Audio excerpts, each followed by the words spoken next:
Baik dokter, kalau kita berbicara soal penyebabnya sendiri dok, kenapa sih, pembuluh darah otak tadi itu sampai menyebabkan stroke gitu?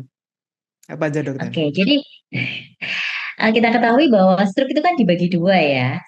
Stroke sumbatan, kalau istilah kedokterannya stroke infak. Stroke infak atau stroke sumbatan itu dibagi lagi menjadi stroke infak trombotik dan stroke infak emboli. Itu yang pertama.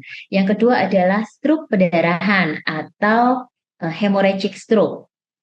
Ini dibagi lagi menjadi intracerebral hemorrhagic, jadi perdarahannya pada area cerebri atau area otak, dan subarachnoid hemorrhagic, jadi perdarahannya pada selubung otak atau apa namanya subarachnoid, jadi bleedingnya atau perdarahannya di subarachnoid. Kenapa bisa terjadi stroke infak?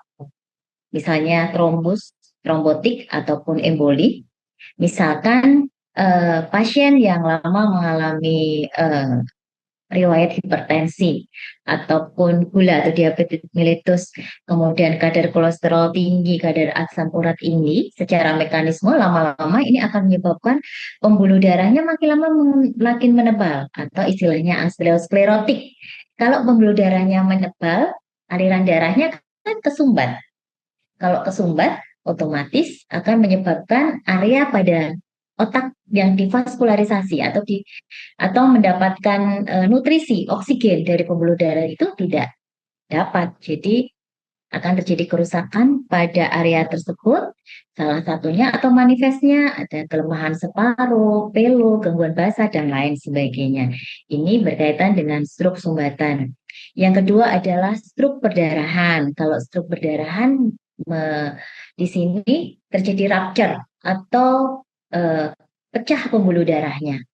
Bisa pembuluh darah di otak atau pembuluh darah di area subarachnoid. Tadi terjadi ICH ataupun SAH ya, subarachnoid hemorrhagic atau intracerebral hemorrhagic. Misalkan pasien-pasien hipertensi lama, kemudian tadi ya diabetes itu menyebabkan elastisitas dari pembuluh darahnya berkurang, jadi kaku. Kalau terjadi suatu tekanan darah tinggi yang secara mendadak, ya, karena kaku, elastabilitasnya tidak maksimal, akan menjadi pecah. Kalau pecah, yang harusnya darahnya di dalam pembuluh darah akan keluar. Dia akan menyebar, misalnya di otak ataupun di selubung subarachnoid. Nah, ini yang menyebabkan keluhan-keluhan seperti tadi, nyeri kepala, kemudian kelemahan anggota gerak, pelo, gangguan bahasa, misalnya sulit bicara dan lain sebagainya. Gitu, Mas Rosi.